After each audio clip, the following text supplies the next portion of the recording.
Mesdames et messieurs, bonjour. Nous sommes à la deuxième journée de notre présentation de thèmes dans le cadre de la campagne Entour 2021.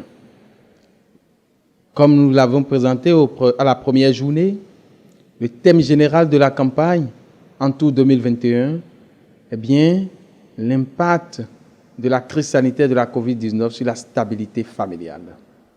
Aujourd'hui, nous recevons pour vous M. Paul Likibi-Padou, spécialiste au Centre d'écoute et d'orientation à Maurice Laetitia. Il va nous parler des nouveaux comportements que la crise sanitaire nous impose aujourd'hui. Et ensemble avec M. Paul, nous allons avoir quelques outils pour mieux nous comporter en famille, toujours pour la stabilité familiale. Bonjour à tout le monde et surtout à tous les téléspectateurs. Alors, pour parler de nouveaux modes de vie en temps de Covid, vous savez qu'avant, le citoyen béninois avait des comportements. Avant, on pouvait lire sur le visage de chacun de nous l'expression de son cœur. Le sourire se voyait, et la joie ou la tristesse, et puis on se faisait des accolades lorsqu'on se rencontrait. Mais aujourd'hui, à cause du Covid-19, justement, les comportements ont dû changer. Et c'est ça que nous appelons les nouveaux modes de vie que nous impose la Covid-19. Alors, c'est très important d'en parler parce que, justement, ce sont des choses, ce sont des comportements auxquels on s'y attendait le moins. D'ailleurs, la grande découverte de cette pandémie nous a montré quelles sont nos faiblesses et nos limites. Donc, les comportements qui nuisent à la stabilité de la famille, c'est les nouvelles habitudes à la maison. Tout le monde est à la maison pendant les périodes de confinement et c'est pas évident que si tout le monde est à la maison, qu'il y ait cette communication, qu'il y ait ces échanges. Et il y a un peu plus de dépenses dans l'électricité, dans l'eau, dans tout ce qui s'ensuit. Et d'ailleurs, un peu comme tout le monde peut s'imaginer, aujourd'hui, nous parlons de génération tête baissée, c'est-à-dire qu'à la maison, chacun a son téléphone et plus personne ne regarde l'autre. Et ça, c'est des comportements qui nuisent à la stabilité familiale. Et chacun qui se met de son côté, eh bien, ce n'est pas pour le bien de la famille. Il y a aussi que les comportements qui nuisent à la stabilité familiale sont du genre chacun mange à l'heure qu'il veut parce que occupé à ci, occupé à ça.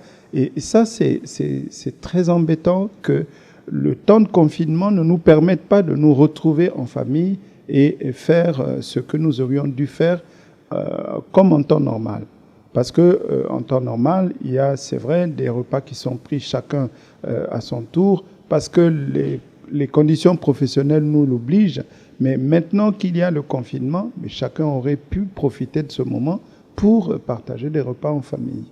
Voilà un peu ce qu'on peut dire des comportements qui nuisent à la stabilité de la famille, pour ne citer que ça, parce que la liste n'est pas exhaustive, rassurez-vous. En fait, c'est l'ennui qui pousse les membres de la famille à chercher comment s'occuper. Et lorsque vous êtes à la maison, vous êtes avec votre épouse, mais vous n'êtes pas avec elle, parce que vous êtes concentré sur votre téléphone, en train de regarder votre téléphone, et madame se posera bien la question de savoir, mais je suis pourtant là, c'est l'occasion que mon époux devrait me chérir, me chouchouter, et pourquoi ça ne se passe pas comme ça? Et elle est poussée à regarder ce qui se passe avec votre téléphone. Donc je crois que c'est un peu toutes ces choses qui mettent mal à l'aise la stabilité familiale. La première chose, c'est de réorganiser la vie de famille à la maison. Autrefois, peut-être que vous n'aviez pas l'habitude d'être ensemble, madame au travail, monsieur au travail, les enfants à l'école, eh bien, chacun venait manger à tour de rôle. Mais si le confinement vous donne l'occasion d'être ensemble, eh bien, vous réorganisez et vous imposez, pourquoi pas, une heure où tout le monde, chacun se met à table en famille, un moment d'échange entre surtout parents et enfants. Et ça permettrait de retrouver la convivialité de la famille. Il y a aussi que on utilise les enfants à bon escient en redécouvrant les travaux de ménage. Si les enfants savent que il y a toujours une bonne ou bien c'est telle personne qui fait ceci, mais les parents peuvent organiser ce travail de ménage, les travaux de ménage à la maison, pour que chacun des enfants et pourquoi pas des membres de la famille, des parents, passe chacun à son tour pour faire quelque chose, ce qui montrerait la solidarité de l'un ou l'autre de chaque parent. Voilà, pour ne dire que ça. Merci, c'est très intéressant ce que vous avez fait au Centre d'écoute et d'orientation à Maurice Laetitia. La Fondation En Tout pour Tous fait beaucoup pour la jeunesse et pour la famille dans notre pays. Et je comprends donc que ce que vous avez apporté, vous spécialement, par rapport aux comportements qui nuisent à la stabilité familiale, on peut noter qu'il faille adopter désormais un comportement qui consolide la famille.